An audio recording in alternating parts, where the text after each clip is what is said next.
మూకం కరోతి వాచాలం పంగుం లంఘయతే గిరిం యత్కృపాతమహం వందే పరమానందమాధవం. యం బ్రహ్మా వరుణేంద్రరుద్రమరుతః స్తున్వంతి దివ్యైస్తవైః వేదైః సాంగపదక్రమోపనిషదైః గాయంతి యం సామగాః.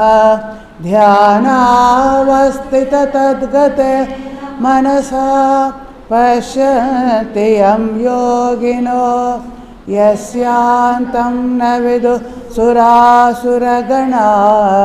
దేవాయ తస్మై నమః.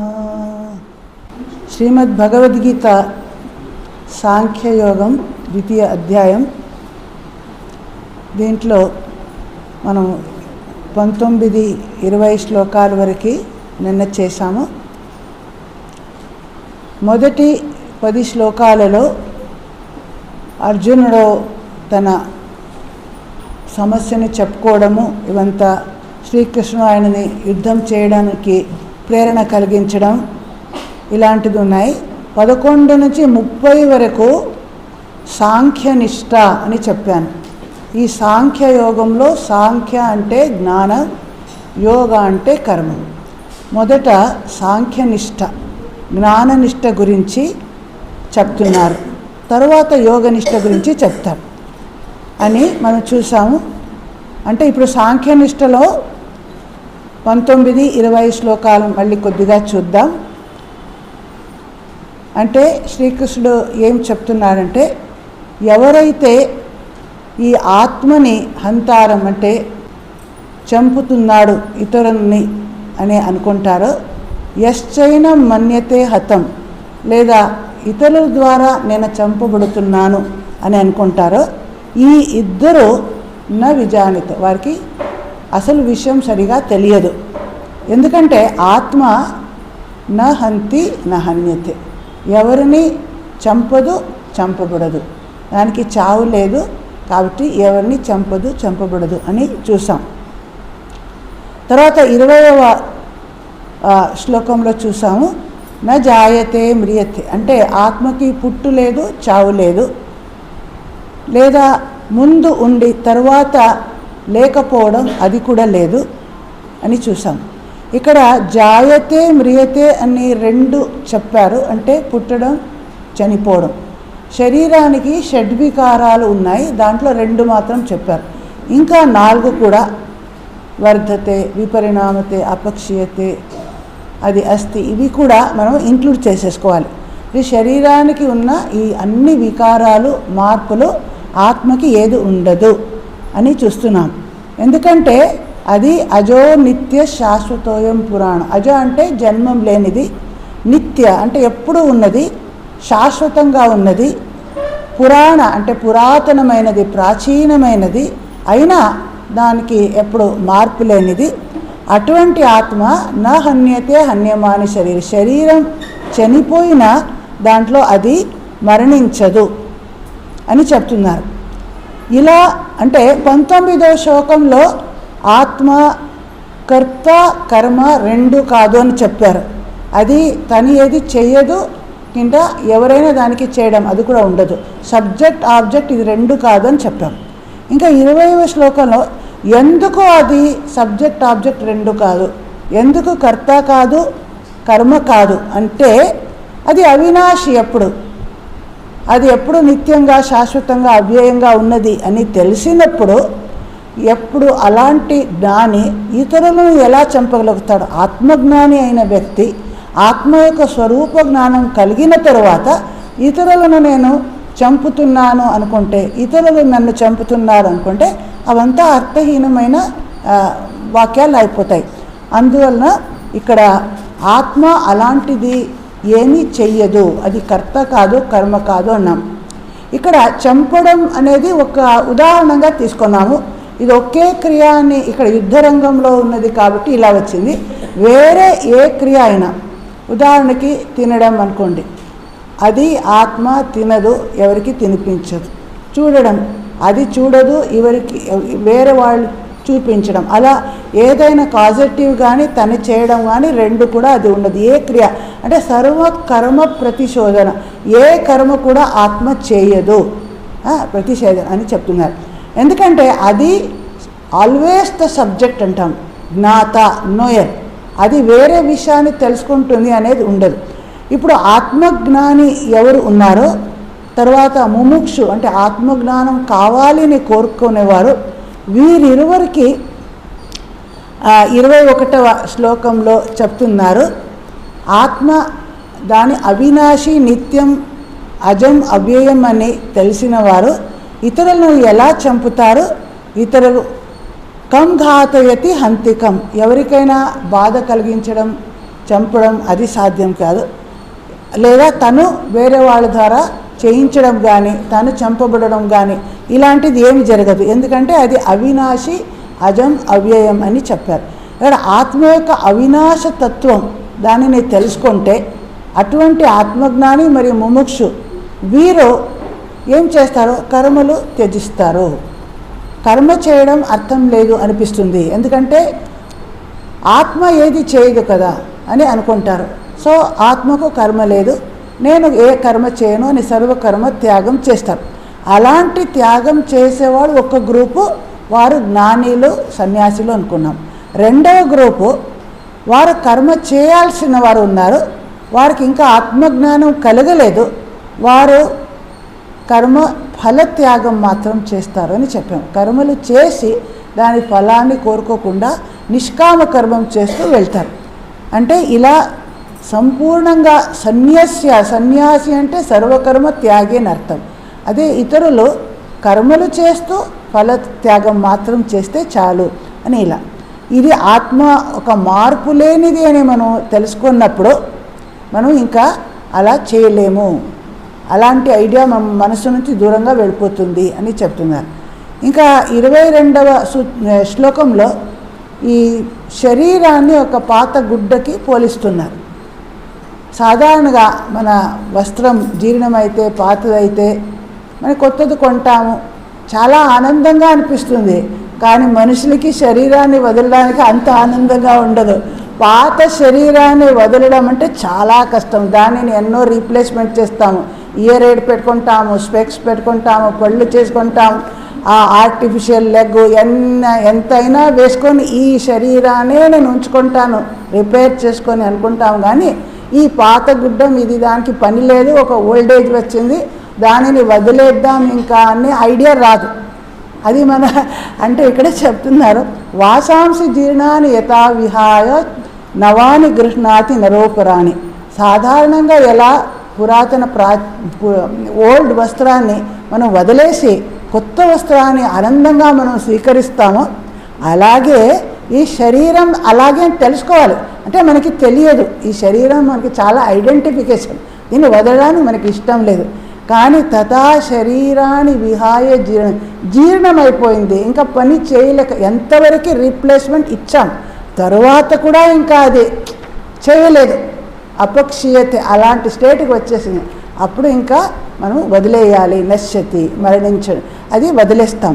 అలా తథా శరీరాన్ని విహాయ జీర్ణ పోయింది అని మనకి లాస్ అనుకోవద్దు, ఇంకో శరీరం వస్తుంది, మీకేమీ వరి లేదు. ఒకేసారి వెళ్ళిపోయేటట్లు మీరు చాలా జ్ఞానం సంపాదిస్తే మాత్రమే ఈ లోకం నుంచి వెళ్ళిపోతారు, లేదంటే ఇంకో జన్మం పునర్జన్మం ఖచ్చితంగా ఉంది, మళ్ళీ ఇంకో శరీరాన్ని మీరు పొందగలుగుతారు. తర్వాత ఆత్మ ఎలా అవిక్రియం, అవ్యయం, మార్పు లేనిది అంటారే, అంటే ఏమిటి అంటే ఆత్మని ఎవరు మనము ఆయుధాలు శస్త్రాల ద్వారా ఖండించలేము, ఛేదించలేము, అగ్ని ద్వారా దహించలేము, నీళ్ళ ద్వారా తడిచలేము. అలా అంటే ఈ నయనం చిందంతి శస్త్రాన్ని, ఏదైనా ఒక శరీరానికి అంగాలు పార్ట్స్ బాడీ అవయవాలు ఉంటే దానిని మనం ఛేదించగలుగుతాము. ఆత్మకి అలా పార్ట్స్ అనేది లేదు, అది ఒక్కటే, అందువలన దానిని మనము అలా చేయలేము. అలాగే అగ్ని అయితే ఏ వస్తువునైనా కాల్చివేస్తుంది, తర్వాత భస్మం చేయగలదు, దహించగలదు, కానీ ఆత్మని ఏం చేయలేకపోతుంది. అదే నీళ్ళు దానిని అలా వెయిట్ చేయలేకపోతుంది, తడపలేదు అని చూస్తున్నాం. మళ్ళీ మారుత గాలి దానిని ఎండింపలేదు, శుష్కంగా చేయలేదు. ఎలా ఒక నీళ్ళుంటే అది కొంతకాలం తర్వాత అది స్టీమ్ అది ఆగిపోతుంది, ఎండిపోగలుగుతుంది, అలా శుష్కమైపోతుంది. కానీ ఆత్మని అలా ఏమీ చేయలేదు అని చెప్తున్నారు. ఇదే ఐడియా నెక్స్ట్ శ్లోకంలో కూడా. అందువలన ఆత్మ యొక్క స్వరూపం ఏమిటి అంటే అచ్ఛేద్యం, అదాహ్యం, అక్లేద్యం, అశోష్యం. ఏది ఛేదించలేమో అలాంటిది, దహించలేనిది, దానిని తడిపించలేము, అలా శుష్కించలేము, భస్మం చేయలేము, అలాంటిది. అంటే కొన్ని నెగటివ్ క్వాలిటీస్తో మనం ఫస్ట్ ఇది కాదు ఇది కాదు ఇది కాదు అని నేతి మార్గంలో అలా వర్ణిస్తాం. తర్వాత ఇది అని సకారాత్మకంగా అది ఏమి అంటే నిత్య, సర్వగత, స్థాను, అచల, సనాతన అని పాజిటివ్ క్వాలిటీస్ ద్వారా కూడా చెప్తున్నారు. అది ఎప్పుడూ ఉంటుంది నిత్య. సర్వగత అంటే ఎక్కడ అన్ని చోట్ల ఉన్నది. సర్వగతాన్ని అన్ని చోట్లకి వెళ్ళగలదు అంటే అప్పుడు ఆల్రెడీ అది ఉన్నది, వెళ్ళడమేమీ లేదు, సర్వత్రము అది ఉన్నది, సర్వవ్యాపిగా ఉన్నది అని మనం తెలుసుకోవచ్చు. అక్లేద్యం, అశోష్యం, అవికార్యం అంటే నిత్య, సర్వగత, స్థాను అంటే ఏంటి ఎప్పుడు స్థిరంగా ఒకే చోట ఉంటుంది, అంటే చలన శక్తి లేనిది అని అర్థం. అచల అంటే మూమెంట్ లేదు, చలన శక్తి లేదు, ఒకే చోట్ల ఉన్నది. సనాతన అంటే ఎప్పుడూ ఉంటుంది, స్థిరంగా ఉంటుంది, అచంచలంగా ఉంటుంది, ఒకే విధంగా ఎప్పుడు ఉంటుంది అని. ఇది ఎప్పుడు సనాతన కాలం నుంచి ఎప్పటి నుంచో ఉంది, ఎప్పటి వరకు ఇంకా ఫ్యూచర్లో కూడా ఉంటుంది, కాబట్టి అది సనాతనం అని చెప్తున్నారు. తర్వాత 25వ శ్లోకంలో కూడా అలా అయితే అంటే దానిని మనము చూడగలుగుతామా, అది అవ్యక్తం అంటున్నారు. అవ్యక్తం అంటే వ్యక్తం కాదు అంటే అర్థం ఏమిటి అంటే మన ఇంద్రియ గోచర కాదు అని అర్థం. మన 5 జ్ఞానేంద్రియాలు ఉన్నాయి. కళ్ళు ద్వారా మనం చూడలేము, చెవి ద్వారా వినలేము, నాలుక ద్వారా రుచి చూడలేము, చర్మ ద్వారా మనం చూడలేము, స్పర్శించలేము, మూకు ద్వారా మనం వాసన చూడలేము. ఇలా 5 జ్ఞానేంద్రియాల ద్వారా దానిని మనం అర్థం చేసుకోలేము, కాబట్టి అది అవ్యక్తం అంటున్నాం. వ్యక్తంగా ఉన్న ఒక ఆబ్జెక్ట్, ఇది టేబుల్, దీనిని చూడగలుగుతాను, స్పృశించగలుగుతాను. అవ్యక్తంగా ఉంటే అది ఎలా చేస్తాను? అందుకోసం ఇంద్రియ గోచరం కానిది కాబట్టి అది అవ్యక్తం అని ఇక్కడ చెప్తున్నారు. అలాగే అచింత్యం, పోనీ కనీసం దాని గురించి ఆలోచించగలమా అంటే ఊహించ శక్యం లేనిది అంటున్నారు. మనస్సు ద్వారా కూడా మనం దానిని ఊహించలేము, ఇంద్రియాల ద్వారా గ్రహించలేము. మన మనస్సు అంటే అది మన ఆలోచన పరిధిలోనే లేదు అటువంటి వస్తువు, కాబట్టి దానిని మనము మనస్సు ద్వారా కూడా మన కల్పన చేసుకోండి, ఊహాపోహం ద్వారా అనుకోవడం అది కూడా కాదు. ఇంకా అవికార్యం అంటే ఏ వికారం లేనిది, అంటే వికారం అంటే పరిణామం, చేంజ్ అని అర్థం. పాలు పరిణామంతో అది పెరుగు అవుతుంది, తోడు పెడితే తర్వాత వెన్న తీస్తారు, ఒకే విధంగా ఉన్నది. అది వికారం అంటే చేంజ్ వచ్చింది. అది ఆత్మలో అలాంటి వికారం లేదు. శరీరంలో షడ్వికారాలను చెప్పాను, 6 మార్పులు, అలాంటిది వర్ధతే, అపక్షీయతే అలాంటిది ఏమి ఉండదు, ఒకే విధంగా ఉంటుంది అని చెప్తున్నారు. తస్మాత్ ఏవం విదిత్వా ఏనం నా, అలాంటి విషయం తెలుసుకున్నప్పుడు నువ్వు ఎందుకు శోకిస్తున్నావు? ఇప్పుడు ఇదన్నీ ఎక్స్ప్లెయిన్ చేయడానికి ఉద్దేశం ఏమంటే, నువ్వు భీష్మాదులు, కౌరవులు వీరందరినీ నేను చంపేస్తున్నాను లేదా వారి ద్వారా చంపబెడతాను అనుకొని ఇంత దుఃఖిస్తున్నావే, దానికి అర్థమే లేదు అని చెప్తున్నారు. ఎందుకంటే వారు శరీరం కాదు, వారు ఆత్మ. వారు ఆత్మ అనే విషయం తెలుసుకుంటే నువ్వు శోకించిన అవసరం ఉండదు కదా అని చెప్తున్నారు. ఇలా ఒకే విషయాల్ని 2-3 సార్లు ఎందుకు రిపీట్ చేస్తున్నారు అంటే, మనకి ఇది ఆత్మ విషయం చాలా కఠినమైన విషయం, మనం ఈజీగా అర్థం చేసుకునే షార్ప్ బుద్ధి మనకి లేదు. కాబట్టి ఇలా పునరుక్తి అనేది మన శాస్త్రంలో చూస్తాం, పునరుక్తి, రిపిటిషన్, అగైన్ అండ్ అగైన్ మరలా చెప్పి కొద్దిగా మనసులో పోతుంది. ఒక్కసారి చెప్తే అంత అర్థమైపోతే మన బ్రహ్మజ్ఞానంలో అయిపోతాం. అలా కాదు, అలా వస్తుంది శాస్త్రాల్లో ఉపనిషత్తులు. శ్వేతకేతో ఆరణి శ్వేతకేతి తత్వమసి, నువ్వు ఆ బ్రహ్మ ఆత్మ అంటే వెంటనే ఆయనకు అది రియలైజేషన్ అయిపోతుంది. మనం ఎన్నిసార్లు విన్నా ఇంకా మనకి ఐడెంటిఫికేషన్ శరీరంతో మనసుతో అలాగే ఉంది. సరే, ఈ ఒక్క టైప్ ఆఫ్ ఆర్గ్యుమెంట్ వదిలేసి ఇంకో విధమైన ఆర్గ్యుమెంట్కి ఇక్కడ వెళ్తున్నారు. అథ చైనం నిత్యజాతం నిత్యం వా మనస్సైమృతం. సపోజ్ నువ్వు అనుకుంటావు ఈ ఆత్మ రోజు రోజు చనిపోతుంది, మరలా జన్మిస్తుంది, అంటే శరీరం చనిపోయినప్పుడు ఆత్మ కూడా చనిపోయింది అనుకోండి అని, జస్ట్ ఫర్ ఆర్గ్యుమెంట్ సేక్. అది నిజంగా అలా అవదు, అంటే మన వాదం కొరకు అలా తీసుకుందాం. మళ్ళీ పుట్టినప్పుడు అది కూడా పుట్టింది. అలా ఉన్నా మనం శోకించడం అర్థహీనం. పుట్టుతుంది, చనిపోతుంది, ఇది అగైన్ అంటే ఒకేసారి చనిపోతే మనం ఏడుస్తాం. రోజు చనిపోయే వాళ్ళకి ఎవరు ఏడుస్తారు? రోజు చనిపోతుంది, పుడుతుంది, అలా చూస్తే మనం ఏడవడం అది అర్థహీనం అని అయిపోయింది. అలా ఇక్కడ ఉంది. సో నిత్యం జాతం నిత్యం వా మనసే మృతం.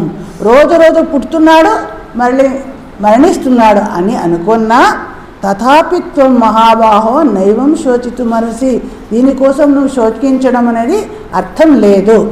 ఎందుకంటే ఈ శరీరం జన్మించిన వారికి మృత్యు తప్పదు. జాతస్య హి ధ్రువోర్మృత్యు ధ్రువం జన్మ మృతస్య చ. అంటే ఒక్కసారి జన్మిస్తే నువ్వు చనిపోవడం ఖాయం, మళ్ళీ చనిపోతే మళ్ళీ జన్మించడం ఖాయం. అంటే మేము ఒకేసారి రిటర్న్ టికెట్ తీసుకోకుండా వెళ్ళాము, రిటర్న్ టికెట్ తీసుకొని ఈ జగత్తు నుంచి వెళ్తాం. ఎందుకంటే కర్మఫలం అది ఉంది కదా, మన ఆ బ్యాలెన్స్. సో మళ్ళీ రావాలి అలా ఉంటుంది. మొత్తం కర్మఫలాన్ని ఎగ్జాస్ట్ చేస్తే కానీ ఈ జగత్తుకి పునః రాకుండా ఉంటాము. అలా పనిచేసి మేము వెళ్ళలేదు కాబట్టి మళ్ళీ వస్తాము అని ఖచ్చితంగా తెలుసుకోవచ్చు. సో జాతస్య హి ధ్రువం మృత్యు. జన్మించావంటే మరణిస్తావు, ధ్రువం జన్మ. మరణించావంటే మళ్ళీ జన్మిస్తావు. ఇది ఒకటైన తర్వాత ఇది ఒక సైకిల్లా ఉంది అనమాట. ఒక జనన మరణ చక్రం, I cycle of birth and death వెళ్తూనే ఉంటుంది, రొటేట్ అవుతుంది. ఎప్పుడు ఈ సైకిల్ నుంచి నేను బయటికి రావాలి అని నేను ప్రయత్నిస్తాను, అప్పుడే నేను బయటకు వస్తాను. కానీ దాని వరకు నేను హ్యాపీగా ఉన్నాను.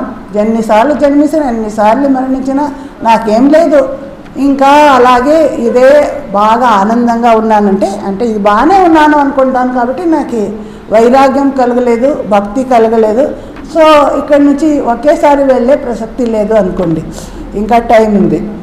తర్వాత తస్మాత్ అపరిహర్యార్థే, ఇది అపరిహార్యం అంటే ఇది మనం పరిహారం చేయలేం, ఇలానే పోతూ ఉంటుంది. జన్మ మృత్యు జన్మ మృత్యు జన్మ. దీనిని మేము పరిహారం చేద్దాం అంటే అలా అవదు. అందువలన నువ్వు శోకించని అవసరం లేదు. తర్వాత 28వ శ్లోకంలో అవ్యక్తాదీని భూతాన్ని. జీవులందరూ పుట్టే ముందు ఎలా ఉన్నారు? అవ్యక్తంగా ఉన్నారు. అవ్యక్తం అంటే ఇక్కడ ఇంద్రియ గోచరం లేదు, మనం చూడలేము, స్పృశించలేము. ఉదాహరణకి ఇప్పుడు సూర్యుడు రాత్రి టైం లేదు అంటే కనిపించడు, అంటే సూర్యుడు లేదంటారా? సూర్యుడు ఉన్నాడు, కనిపించడు. అలా చంద్రుడు ఇప్పుడు డే టైంలో మేము చూడలేకపోతున్నాం, అవ్యక్తం అనుకుంటాము, కానీ ఉన్నది. ఆత్మ కూడా అలాగే మేము పుట్టే ముందు, జన్మించే ముందు కూడా ఉన్నది, మేము మరణించిన తర్వాత కూడా ఉన్నది. అయితే మనము చూడలేము, స్పర్శించలేము, మన ఇంద్రియ గ్రాహ్యం కాదు, మనస్సు ద్వారా ఆలోచించలేము, బుద్ధి ద్వారా దాన్ని గ్రాస్ప్ చేయలేము. కాబట్టి అవ్యక్త ఆదీని భూతాన్ని. జీవులందరూ ఆదిలో అంటే జన్మానికి ముందు అవ్యక్తంగా ఉన్నారు, వ్యక్త మధ్యాన్ని జన్మించిన తరువాత కనిపిస్తున్నారు. ఒక్కసారి శిశువు పుట్టిందంటే మీరు చూస్తారు, స్పర్శిస్తారు, అని చేస్తారు. అవ్యక్త నిధన అనేవా, మరణించిన తర్వాత అవ్యక్త స్థితికి వెళ్ళిపోతారు. అంటే లేదు అని అనుకోవద్దు, ఉన్నారు కానీ మన ఇంద్రియ గోచరంగా ఉండరు అంతే. తత్ర కా పరిదేవన. ఇలాంటి విషయంలో నేను శోకించడం అవసరం లేదు కదా అని చెప్తున్నారు. అంటే ఒకేసారి వెళ్ళిపోయాను ఇంకా ఎప్పుడు రాను అని అలా కాదు, ముందు కూడా ఉన్నాను, తర్వాత కూడా ఉంటాను, ఇప్పుడు మధ్య కూడా ఉన్నాను. ముందు కనిపించలేదు, తర్వాత కనిపించలేదు, మధ్య కనిపిస్తున్నాను. అంటే నేను ఉన్నాను కాబట్టి అలా మనం దానికోసం దుఃఖం అనేది మనకి అవసరం లేదు అని చెప్తున్నారు. ఇటువంటి వారి కోసం అంటే ఈ భీష్మాదులు, ద్రోణ భీష్మాదులు కానీ, ఈ కౌరవులు కానీ వీరందరూ నువ్వు చంపే ముందు నువ్వు చూస్తున్నావు, మీరు ఎప్పుడూ ఉంటారు నిత్యం. వారు జన్మించే ముందు కూడా ఉండేవారు, మరణించిన తర్వాత కూడా ఉన్నారు. అది వ్యక్తంగా లేరు, అవ్యక్తంగా ఉన్నారు, నీకు తెలియదు కానీ ఉన్నారు. అందువలన నువ్వు వారి కోసం నేను వారిని చంపేస్తున్నాను అని అనుకొని దుఃఖించడం అవసరమే లేదు అని చెప్తున్నారు. తర్వాత ఆత్మ గురించి చెప్తున్నారు. ఇది ఒక దుర్విజ్ఞేయ విషయం అంటారు, అని అర్థం చేసుకోవడానికి చాలా డిఫికల్ట్ అని ఆత్మ విషయం అని చెప్తున్నారు. అందుకే ఈ భ్రాంతి శంకరాచార్య చెప్తున్నారు, ఇటువంటి భ్రాంతి సర్వజనులలో ఉన్నప్పుడు నిన్ను మాత్రం నేను నిందించడం ఏమవుతుంది? ఆత్మ విషయం అవగతం అవ్వడం చాలా కష్టసాధ్యమైనది అని చెప్తున్నారు. అందువలనే అందరూ చాలామంది ఆత్మ విషయం నేను చెప్తున్నాను అనుకోండి, నేను ఇది చాలా అద్భుతమైన ఒక రేర్ అపురూపమైన విషయం లాంటిదే చెప్తున్నాను, మీరు కూడా ఇది ఏదో ఒక అపురూపమైన ఆశ్చర్యకరమైన విషయమే అన్నట్లు మీరు వింటున్నారు అని చెప్తున్నారు. ఆశ్చర్యవత్ పశ్యతి కశ్చిదేనం, అది ఒక ఆశ్చర్యకరమైన వస్తువే అనుకొని కొందరు భావిస్తారు. ఆశ్చర్యవత్ వదతి తథైవ దాని గురించి చెప్పేవారు ఇది చాలా అద్భుతం ఆశ్చర్యం అనేటట్లు మాట్లాడతారు. ఆశ్చర్యవత్ చైనం అన్య శృణోతి, వినేవారు కూడా చాలా ఆశ్చర్యం. మీరందరికీ నేను చెప్పిన వెంటనే అర్థం కాలేదు, నాకు తెలుసు, అందుకే ఆశ్చర్యంగా చూస్తున్నారు. నేను చెప్తున్నానంటే నాకు అంత అర్థమైపోయింది అనుకోవద్దు, నేను ఆశ్చర్యమే అంటే నాకేం ఆత్మజ్ఞానం ఇంకా కలగలేదు కాబట్టి ఒక ఆశ్చర్యకరమైన వస్తువు గురించి చెప్పేటట్లు నేను చెప్తున్నాను, మీరు వింటున్నారు అనుకోవచ్చు. శ్రుత్వాపి ఏనం వేదన చైవ కశ్చిత్, అంటే ఈ ఆత్మ గురించి చూసినా విన్నా చెప్పినా సరిగా ఎవ్వరూ ఆత్మ గురించి అర్థం చేసుకోలేరు. చెప్తున్నాను కానీ నాకు అర్థం కాలేదు, వింటున్నారు మీకు పూర్తి అర్థం కాలేదు.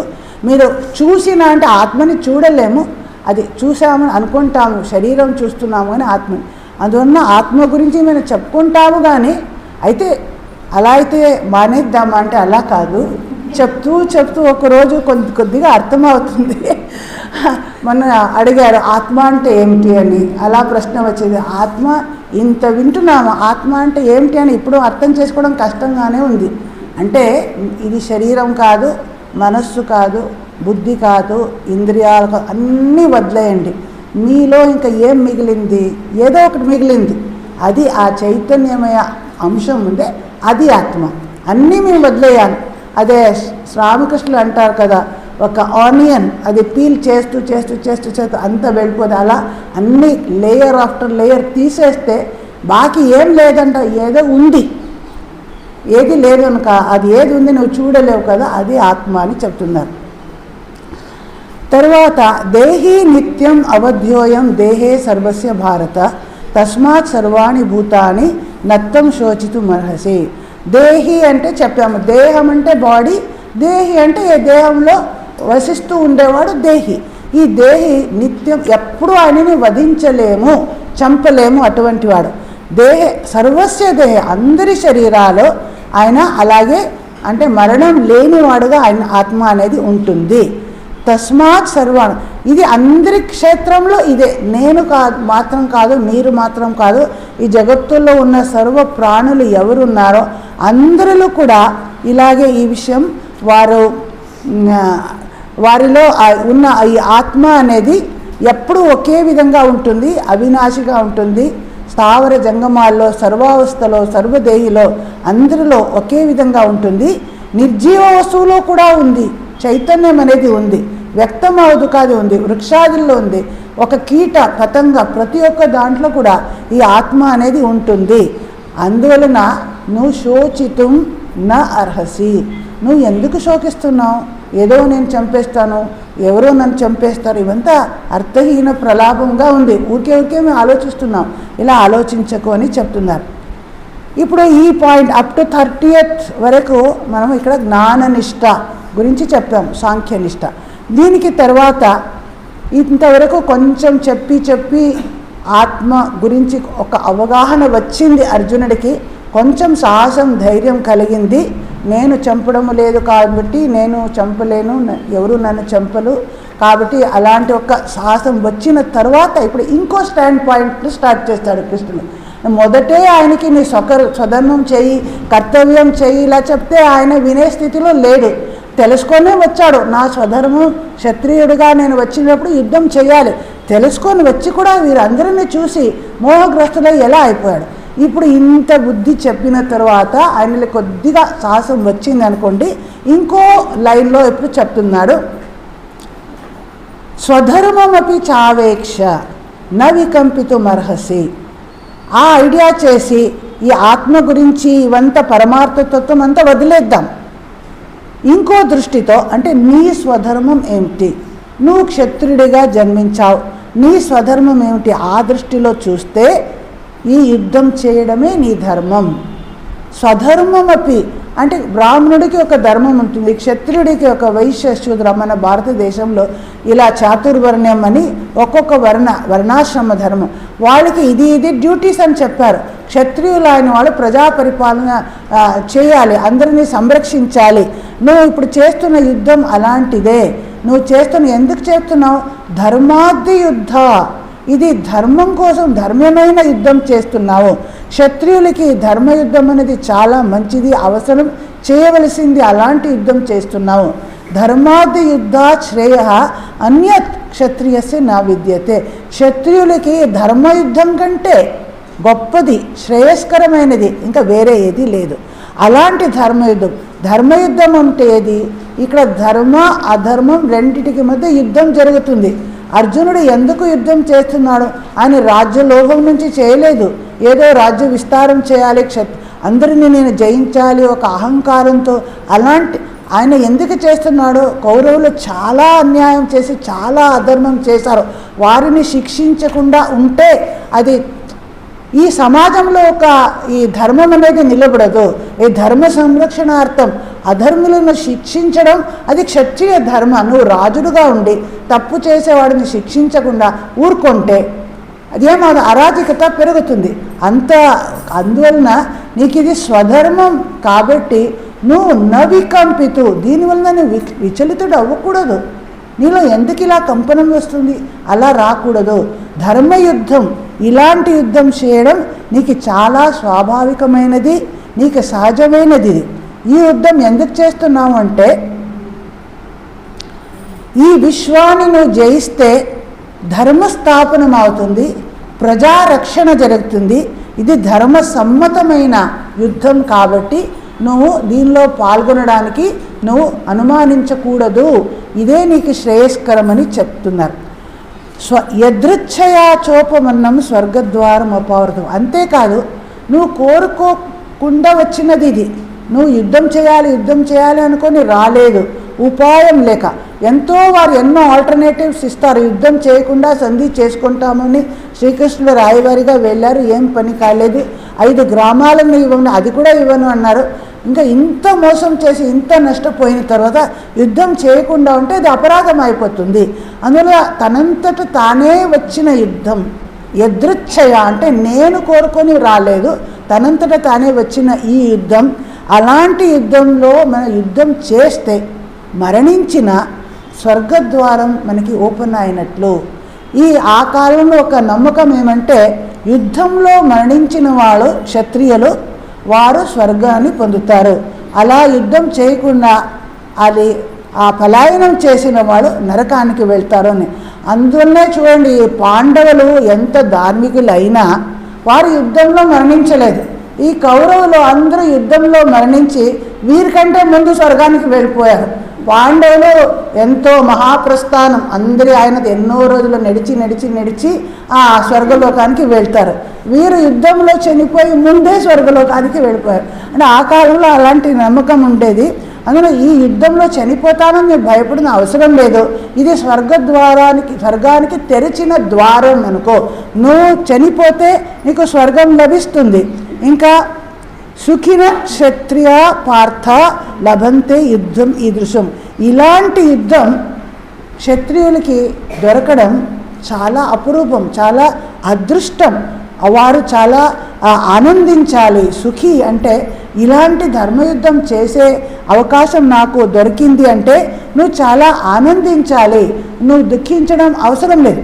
ఎందుకంటే మేము భీష్మ ద్రోణాదుల గురించి ఆలోచిస్తే, ఫర్ ఎగ్జాంపుల్, వారు యుద్ధం చేస్తున్నారు, వారికి తెలుసు కౌరవులు అధర్మం పక్షంలో ఉన్నారు, పాండవులు ధర్మంలో ఉన్నారు.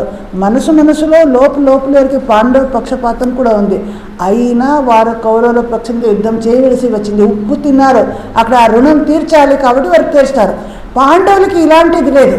వీరికి తెలుసు ధర్మం ఇది, నేను ధర్మపక్షం నుంచి యుద్ధం చేస్తున్నాము, నాకేమి భయం లేదు, నాకేమి ఆలోచన లేదు, నేను మంచి పని చేస్తున్నాను అని ఒక కాన్ఫిడెన్స్లో చేయొచ్చు. అది అందువలన నువ్వు చాలా ఆనందించాలి. క్షత్రియుడికి ఇలాంటి ధర్మయుద్ధం అనేది చాలా ఈజీగా లభించదు, మీకు లభించింది అని. అథచేత్ అయినా ఇలాంటి యుద్ధం నేను చెయ్యను అనుకొని నిరాకరించావు, ఏమవుతుంది? ఇమం ధర్మ్యం సంగ్రామం, ఈ ధర్మ సంగ్రామంలో నేను పాల్గొనను అనుకుంటే నీకు లాస్. స్వధర్మం కీర్తించ హిత్వా పాపం అవాప్స్యతి, నీ స్వధర్మాన్ని నువ్వు భంగం చేయచావు, కర్తవ్య భంగం అయింది, నువ్వు చేయలేకపోయావు అని అయిపోతుంది, నీకు అపకీర్తి వస్తుంది. ఇన్ని రోజులు అందరూ నిన్ను కీర్తిస్తున్నారు, గొప్ప యోధుడు, ఎన్నో యుద్ధంలో జయించాడు, ఈవెన్ సాక్షాత్ శివుడితో యుద్ధం చేసి పాశుపతాస్త్ర తెచ్చుకున్నాడు. అలాంటి గొప్ప యోధుడై ఇప్పుడు యుద్ధం చేయలేక ఇలా అయిపోయాడు, అందరూ నీకు అపకీర్తి వస్తుంది. పాపం అవాప్స్యసి, మళ్ళీ నీకు పాపం కూడా వస్తుంది. అంటే నీ కర్తవ్యం చేయకుండా, ఈ యుద్ధం చేయకుండా, నీ స్వధర్మాన్ని పాటించకుండా ఉంటే నీకు కీర్తి పోయింది, ధర్మభంగం చేస్తున్నావు, మళ్ళీ పాపం కూడా కలుగుతుంది. ఇది నువ్వు ఆలోచించు. అకీర్తించాపి భూతాని కథయిష్యంతి తే వ్యయం, అందరూ నీ అకీర్తి గురించి మాట్లాడుకుంటారు. సరే నేను తప్పు చేశాను ఎవరికి తెలియదు అంటే పర్వాలేదు, ఇప్పుడు అందరికీ తెలిసిపోయింది నువ్వు ఇలాంటి పని చేశావు, యుద్ధం చేయకుండా వాపసు వెళ్ళిపోయావు, అందరూ చూస్తాను ఏమంటారు? అందరూ ఇన్ని రోజులు నిన్ను అందరూ మెచ్చుకున్నారు, నిన్ను పొగుడుతూ ఉండే వాళ్ళందరూ ఇప్పుడు నీ గురించి నింద చేస్తారు. సో నీ అకీర్తి గురించి, అవ్యయమైన అకీర్తి అంటే ఇది ఇంకా ఎప్పుడూ పోదు. మీరు చాలా మంచి పనులు చేస్తే అందరూ మర్చిపోతారు, ఒక్క చెడ్డ పని చేయండి అది అందరూ గుర్తుంటుంది. నీ అకీర్తికరమైన ఇన్ని రోజులు నువ్వు జయించావు, అదేం కాదు, ఈ ఒక్క యుద్ధంలో నువ్వు వాపసు వెళ్ళిపోయావు అనుకో, నీ అవ్యయమైన అకీర్తి నీకు వస్తుంది, దాన్ని ఎప్పుడు నువ్వు ఇంకా కరెక్ట్ చేయడానికి ఆవదు. సంభావితస్య చాకీర్తిర్ మరణాదతిరిచ్యతే, అంటే ఎవరు నిజంగా సంభావితలు అంటే రెస్పెక్ట్ మాననీయులు, ఎవరిని మేము రెస్పెక్ట్ ఇస్తామో అటువంటి వాళ్ళు వాళ్ళకి మరణం కంటే ఇది ఈ అకీర్తి అనేది చెడ్డది అని చెప్తున్నారు. ఇప్పుడు ఈ ధార్మిక కర్తవ్యాన్ని వదిలి నువ్వు కీర్తిని పోగొట్టుకుంటున్నావు. అంతేకాదు అందరూ నీ గురించి మాట్లాడుతున్నారు, కథలుగా నీ గురించి చాలా రోజుల వరకు ఇది చెప్పుకుంటూ ఉంటారు. సమ్మానితుడైన ఒక వ్యక్తికి, గౌరవించదగిన ఒక వ్యక్తికి, గౌరవించబడిన వాడికి ఇలాంటి ఒక అపకీర్తి వచ్చింది అంటే ఇది మరణం కంటే చెడ్డది. అంటే మనకొక ప్రెస్టీజ్ అని ఉంది అందరికీ, ఆ ప్రెస్టీజ్ పోతే అన్నీ పోయినట్లు. మీకు ఎంతో ధనం రావచ్చు, ఎంతో అందరూ రావచ్చు, కానీ ఆ ప్రెస్టీజ్ పోయింది. ఇంకా నువ్వు యుద్ధం చేయకుండా వెళ్ళిపోయావు, అందువల్ల నీకు ప్రాణాన్ని రక్షించుకున్నా నీకు ఎప్పుడు శాంతి ఉండదు. అందువలన సంభావితుడు, నువ్వు ఎటువంటి పాండవ కులంలో జన్మించావు, నీకు ఎంత సమ్మానం ఉంది, ఎంత గొప్ప వీరుడు అని నీకు ప్రఖ్యాతంగా ఉన్నావు. నీ ఇలాంటి అపకీర్తి నువ్వు ఎలా బేర్ చేస్తావు? భవిష్యత్తులో నీకు అది తట్టుకోలేవు, అలాంటిది మరణం కంటే వర్స్ట్ అని చెప్తున్నాడు. తర్వాత భయాద్రణాదుపరతం మన్స్యంతే త్వాం మహారథ, ఇంకా దుర్యోధనాదులు, కర్ణాదులు నీ గురించి ఏమనుకుంటారు? భయంతో ఈ యుద్ధక్షేత్రం నుంచి పలాయనం చేశాడు అని అందరూ మాట్లాడుకుంటారు. ఇది తట్టుకోలేడు. అర్జునుడికి ఇలాంటి అపకీర్తి నింద ఎప్పుడు వినలేదు కదా, ఎప్పుడు నువ్వు అన్ని యుద్ధంలో జయించావు, యు ఆర్ ద బెస్ట్ అనే విన్నాడు. ఈ మనిషికి ఇప్పుడు ఇలాంటిది వినాలంటే ఎంత కష్టం. సో భయాత్రణాతుపరతం అని మహారథులు, శ్రేష్ఠ యోధులు అందరూ నీ గురించి ఇన్ని రోజులు అత్యధికంగా నిన్ను మెచ్చుకునేవారే ఇప్పుడు నీ గురించి ఇలా చులకనగా చూస్తారు, తుచ్చ తాత్పర్యంతో నీ గురించి మాట్లాడతారు. ఇది ఎంత దురదృష్టకరంగా ఆ సిచ్యుయేషన్ నువ్వు ఆలోచించి చూడు అని చెప్తున్నారు. ఏషాంచత్వం బహుమతో భూత్వా యాస్యసి లాఘవం. సో ఇన్ని రోజులు ప్రశంసించిన వారందరూ ఇప్పుడు నీ గురించి లైట్గా మాట్లాడతారు, చులకనగా మాట్లాడతారు. అవాచ్యవాదాంశ బహున్, ఎన్నో మాటలు, చెప్పరాని మాటలు, అనరాని మాటలు నీ గురించి చెప్తారు. ఈ అర్జునుడు ఇలాంటి వాడా, ఆయనకి ఏం సాహసం లేదు, ఆయన ఎంత భయంతో వెళ్ళిపోయాడు, అయ్యో దుర్బలుడు, ఆయన ఎవరన్నారు ఆయన గొప్ప వీరుడు, ఏదేదో చెప్పుకుంటారు, ఆయన ఎప్పుడు గొప్పడు కాదు, ఇలాంటి ఎన్నో మాటలు చెప్పుకుంటారు. ఇలాంటి మాటలంతా వస్తాయి. అవాచ్యవాదం, చెప్పకూడదు అలాంటి మాటలు నీ గురించి చెప్పుకుంటారు. తవ అహిత అంటే నీ శత్రువులు దుర్యోధనాదులు కర్ణాదులు నీ గురించి ఇలా మాట్లాడుకుంటారు.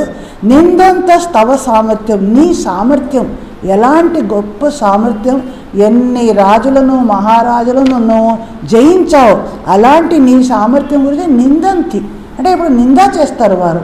ఆయన ఎలాంటి యోధుడు, పలాయనం చేశాడు అని అంటారు. తతో దుఃఖతరం, దానికంటే దుఃఖకరం ఇంక ఏముంది ఈ జగత్తులో అని చెప్పి 37వ శ్లోకంలో అంటారు, అందువలన నువ్వు యుద్ధంలో మరణించావనుకో నీకు స్వర్గప్రాప్తి కలుగుతుంది, నువ్వు జయించావనుకో జిత్వావా భోక్షేస్తే ఈ భూమిని నువ్వు ఎంజాయ్ చేస్తావు, భోగం చేస్తావు. అంటే అట్లో ఇట్లో రెండు నీకు లాభమే. నీ శరీరం పోయినా మరణించినా స్వర్గలాభం, ఇక్కడ ఉన్నా నీకు ఈ సమగ్ర విశ్వాన్ని నువ్వు పొందగలుగుతావు, ఈ భూమి ఈ సుఖభోగాలను నువ్వు అనుభవిస్తావు. సో ఎలా అయినా నీకు లాభమే. కాబట్టి కౌంతేయ, ఓ కుంతీపుత్రుడా, యుద్ధాయ కృత నిశ్చయ, యుద్ధం చేస్తాను, ఖచ్చితంగా చేస్తాను అని నిర్ణయించు, నిశ్చయించి ఇప్పుడు యుద్ధానికి నువ్వు ప్రస్తుతం అవ్వాలి అని చెప్తున్నారు. అంతేకాదు 38 ఇంకా సుఖదుఖే సమయకృత్వ అంటే యుద్ధం చేసినప్పుడు నీకు లాభాలాభం జయాజయం ఏదైనా రావచ్చు, జయమైనా రావచ్చు అపజయమైన. జయం వచ్చింది అంటే నాకు లాభం వచ్చినట్లు, అప్పుడు అది సుఖంగా ఉంటుంది. ఇంకా అపజయం వచ్చింది అంటే నాకు అది అలాభం పోయినట్లు, అప్పుడు అది నాకు దుఃఖంగా ఉంది.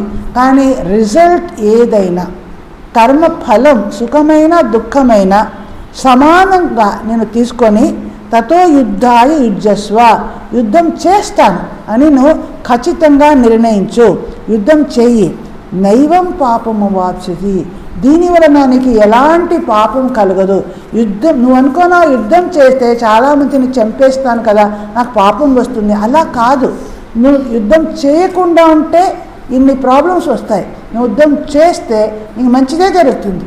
చనిపోయినా మంచిదే, జీవించినా బతికి ఉన్నా మంచిదే అని చెప్తున్నారు. ఇంకా 39లో ఏమంటారు, ఏషా తేభీత సాంఖ్యే బుద్ధిర్యోగే త్విమాంసుడు బుద్ధ్యాయుక్తో యయా పార్థ కర్మబంధం ప్రహాస్యతి. సో ఇంతవరకు ఇప్పుడు నీ ఉన్న పరిస్థితిలో నీకు తగిన ఉపదేశం ఏమంటే యుద్ధం చేయడమే, ఇదే నీ స్వధర్మం అనే ఈ నా ఉపదేశాన్ని నువ్వు విను. సుఖం పట్ల రాగం కానీ దుఃఖం పట్ల ద్వేషం కానీ త్యజించి సుఖ దుఃఖాలను సమానంగా తీసుకొని నువ్వు జయ అపజయాలని సమానంగా తీసుకొని యుద్ధం చేస్తే నీకు ఎటువంటి పాపం రాదు అని ఇంతవరకు ఆయన ఒక ఈ ప్రాసంగిక ఉపదేశాన్ని ఇచ్చారు అని చెప్తున్నాడు శంకరాచార్యులు. ఎందుకంటే మానవ జీవితానికి చరమ లక్ష్యం యుద్ధం చేయడం కాదు, యుద్ధంలో జయించడం కానీ మరణించడం స్వర్గప్రాప్తి ఇవంతా మనకి సెకండరీ. మోక్షప్రాప్తి అది మనకి జ్ఞానలాభం, బ్రహ్మజ్ఞానం లాభం, అది మన అల్టిమేట్ గోల్. అయితే ఇంతవరకు చెప్తున్నదంతా ప్రాసంగిక ఉపదేశం, అంటే నువ్వు ఉన్న పరిస్థితిలో నీకేది బెస్టో అది చెప్తున్నాను, అంతేగాని నువ్వు అనుకోవద్దు ఇదే అల్టిమేట్ గోల్ అని అనుకోవద్దు. యుద్ధం చేయాలి, జయించాలి, ఇదే నా అల్టిమేట్, అథవా స్వర్గం పొందాలి అది అల్టిమేట్ గోల్ కాదు అని చెప్తున్నారు. సో 31 నుంచి ఇంతవరకు చెప్పినది అవి అర్జునుడిలో ఉన్న ఈ శోక మోహాదులను దూరం చేయడానికి ఈ ప్రాసంగిక కొన్ని ఉపదేశాలు చెప్పాడు. ఇది లౌకిక న్యాయం, ఇక్కడ నువ్వు క్షత్రియుడుగా నువ్వు చేయవలసినది నీ కర్తవ్యం అని మనం చెప్పాను. కానీ మానవ జీవితానికి అస్సలు ఉద్దేశం ఆత్మజ్ఞానం అనేది మర్చిపోకూడదు. ఆ పరమార్థ దర్శనం మాత్రమే. అంటే ఇక్కడ సాంఖ్య జ్ఞానం అయింది, ఇప్పుడు యోగ జ్ఞానం రెండు భిన్నమైనవి అని ఇక్కడ మళ్ళా శంకరాచార్యులు మనకి పాయింట్అవుట్ చేసి, ఇంతవరకు నేను సాంఖ్యనిష్ట చెప్పాను, తర్వాత నీకు కర్తవ్య కర్మాలని గురించి చెప్పాను, ఇప్పటి నుంచి యోగనిష్ట కర్మయోగం గురించి నేను చెప్పబోతున్నాను అని చెప్తారు. 39 అయిన తర్వాత ఇక్కడి నుంచి మనకి 40 నుంచి మనకి చెప్తా, 41 నుంచి 41 శ్లోకంలో కూడా 40 నుంచే ఇక్కడ కర్మయోగం గురించి చెప్తారు. ఏషా తేబీత సాంఖ్యే, అంటే ఇంతవరకు సాంఖ్యయోగాన్ని 39 శ్లోకంలో ఇంతవరకు సాంఖ్యనిష్ట గురించి చెప్పాము. ఇప్పుడు బుద్ధిర్యోగేత్, ఇప్పుడు బుద్ధి యోగం అంటే యోగ బుద్ధి కర్మయోగం గురించి చెప్తాను, అది విను. బుద్ధ్యాయుక్తో, ఈ బుద్ధితో యుక్తుడై నువ్వు కర్మ చేస్తే కర్మబంధం ప్రహాస్యసి, కర్మబంధాన్ని నువ్వు పోగొట్టుకుంటావు అని ఇక్కడ చెప్తున్నారు. అంటే కర్మ యోగంలాగే నువ్వు కర్మ చేస్తే అప్పుడు నీకు ఆ కర్మబంధం అనేది నాశం అయిపోతుంది. అంటే యోగనిష్ట అంటే ఏది? యోగనిష్ట అంటే కర్మయోగం గురించి ఇప్పటి నుంచి చెప్పబోతున్నారు. ఈశ్వర ఆరాధనార్థం, ఈశ్వర ఆయనకి సంతుష్టం చేయడం కోసం కర్మం చేస్తే అది కర్మయోగం. తర్వాత కర్మం ఎలా చేసినా, మళ్ళీ ఇంకా మనం ధర్మసమ్మతంగా చేసినా ఎలా చేసినా కర్మం అనేది సాధారణంగా బంధనానికి కారణం. కానీ ఇది యోగ బుద్ధితో మనం కర్మం చేస్తే అప్పుడు మనకి అది బంధనానికి కారణం అవ్వదు. కర్మబంధం ప్రహాస్యతి బుద్ధ్యాయుక్తో, నేను ఇప్పుడు చెప్పబోతున్న ఆ యోగ బుద్ధి, కర్మయోగం గురించిన బుద్ధి, ఆ దాని యోగనిష్ట, దాని ద్వారా నువ్వు కర్మ చేస్తే అప్పుడు నీకు బంధనం అనేది ఉండదు. ఇంకా 40వ శ్లోకంలో అంటారు, నా ఇహ అభిక్రమ నాశ అస్తి. సరే, నేను ఇలా ఈ కర్మనిష్టను అభ్యసించడం ద్వారా నాకు ప్రయోజనం ఏమిటి అని నువ్వు అడిగితే, నువ్వు ప్రారంభించి కొంతవరకు చేసి పూర్తి చేయకపోయినా ఏమి నష్టమవదు. కర్మ అనేది దానికి ఫలితం ఎప్పుడూ ఉంటుంది. మీరు మంచి కర్మ చేసినా ఫలితం ఉంటుంది, చెడ్డ కర్మ చేసినా ఫలితం ఉంటుంది. అంటే ఈ కర్మ కొంతవరకు నేను ఏదో ఒక మంచి కర్మ చేయాలనుకున్నాను, కొంతవరకు చేశాను, కంప్లీట్ చేయలేదు అంటే వేస్ట్ అయిపోయిందా? వేస్ట్ ఆఫ్ అటెంప్ట్ అనేది ఇక్కడ లేదు. ఎంతవరకు చేసావో అంతవరకు నీకు ఒక క్యుములేటివ్ రికార్డ్ లాగా అది నీ స్టాక్లో ఉంది, అది తర్వాత ఫలం ఇస్తుంది. ఏదో ఒక రోజు నువ్వు చేసిన మంచి పనికి ఫలం ఉంటుంది, చెడ్డ పనికి ఫలం ఉంటుంది. అంటే కర్మ ఫలం అనేది అనివార్యంగా వస్తుంది. కాబట్టి అభిక్రమ నాశ న అస్తి, అంటే మొదలుపెట్టి తర్వాత అది పూర్తి చేయలేదు, కంప్లీట్ రాలేదు, లేదా ఫెయిల్యూర్ అయింది అనుకుంటే అంత నాశనం అయిపోయింది అని అనుకునే అవసరం లేదు. ప్రారంభించడం వలన నష్టమేమి ఉండదు, ఖచ్చితంగా నీకు ఫలం వస్తుంది. అంతేకాదు ప్రత్యవాయోన విద్యతే, అంటే విపరీత ఫలం, ఆపోజిట్ ఫలం ఉండదు. ఇప్పుడు కొన్ని మనం మెడిసిన్స్ మందులు తీసుకుంటే సైడ్ ఎఫెక్ట్స్ ఉంటాయి. ఒకటి ఇప్పుడు పెయిన్ కోసం తీసుకుంటే అది హార్ట్కి ఎఫెక్ట్ అవుతుంది, ఇంకో హార్ట్ కోసం ఇంకోటి. అంటే ఒక్క మెడిసిన్లో మంచి ఎఫెక్ట్తో కొంచెం నెగిటివ్ ఎఫెక్ట్స్ కూడా ఉంటాయి అంటారు. కానీ ఈ కర్మల ద్వారా అలా కాదు అని చెప్తున్నారు. ప్రత్యవాయం, నువ్వు మంచి కర్మ చేసి కొంతవరకు చేసి చివరి వరకు చేయకపోయినా ఫెయిల్యూర్ అయినా నీకు దాని వలన నెగటివ్, అంటే నువ్వు కర్మ ఎలా చేస్తున్నావు. ఇప్పుడు సకామ కర్మ చేశారనుకోండి, అప్పుడు మనకి నెగటివ్ రిజల్ట్స్ ఉంటాయి. నిష్కామ భావంతో భగవదర్పిత బుద్ధితో యోగ నిష్టతో బుద్ధి యోగంతో ఇప్పుడు చెప్తారు కొన్ని శ్లోకాల్లో, అలా కర్మలు చేస్తే నీకు ఎలాంటి లాస్ అనేది ఉండదు. నా ఇహ అభిక్రమ నాశోస్తి ప్రత్యవాయం కూడా ఉండదు. చేసిన దానికి నెగిటివ్ రిజల్ట్స్ లేదా విపరీత ఫలాలు వస్తాయి, అవి కూడా రాదు. ఎందుకంటే స్వల్పమప్యస్య ధర్మస్య త్రాయతే మహతో భయాత్, అంటే కొంచెమైనా ధర్మం ఆచరించినా అంతవరకే నీకు ఫలం ఉంటుంది.